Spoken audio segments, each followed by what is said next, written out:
Guys, so we are still on page 97. We're in Math at Work.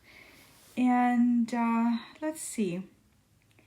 Let's do problem 8, maybe. Let's do 8. The length of the sides of a triangle are 2x units, 4y units, and 3x units. Express the perimeter of the triangle in terms of x and y. Well, a perimeter of a triangle is obviously the sum of all of its sides being 2x, 4y, and 3x. All we have to do here is combine like terms, right? So 2x plus 3x plus 4y equals 5x plus 4y. And that's as far as you can go in this problem. Okay, let's look at number 9. A rectangle is 3p units long and 2p units wide. Express the perimeter of the rectangle in terms of p. Okay, so how do we find the perimeter of a rectangle, guys? You know that these sides are the same and these sides are the same, right? So we might say that to find the perimeter of a rectangle, we can, oops, I didn't know it could do that. Look at that. We can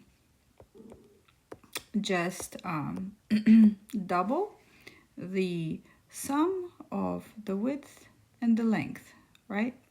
So we're going to do exactly that. Since the rectangle is 3p units long and 2p units wide, so we have these two sides accounted for, and then the same thing repeats again for the other two sides. We're just gonna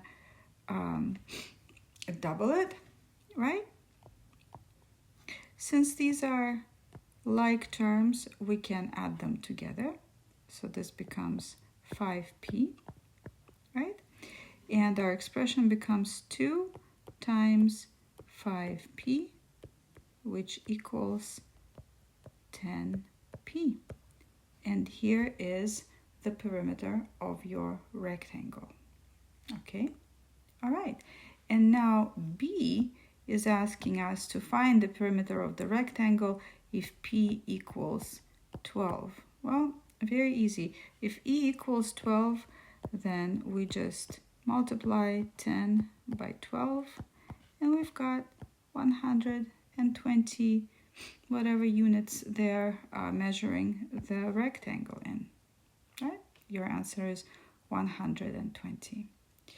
So that's it, guys. I think that we will just do the math at work on page 97 and whatever basic practice on page 96.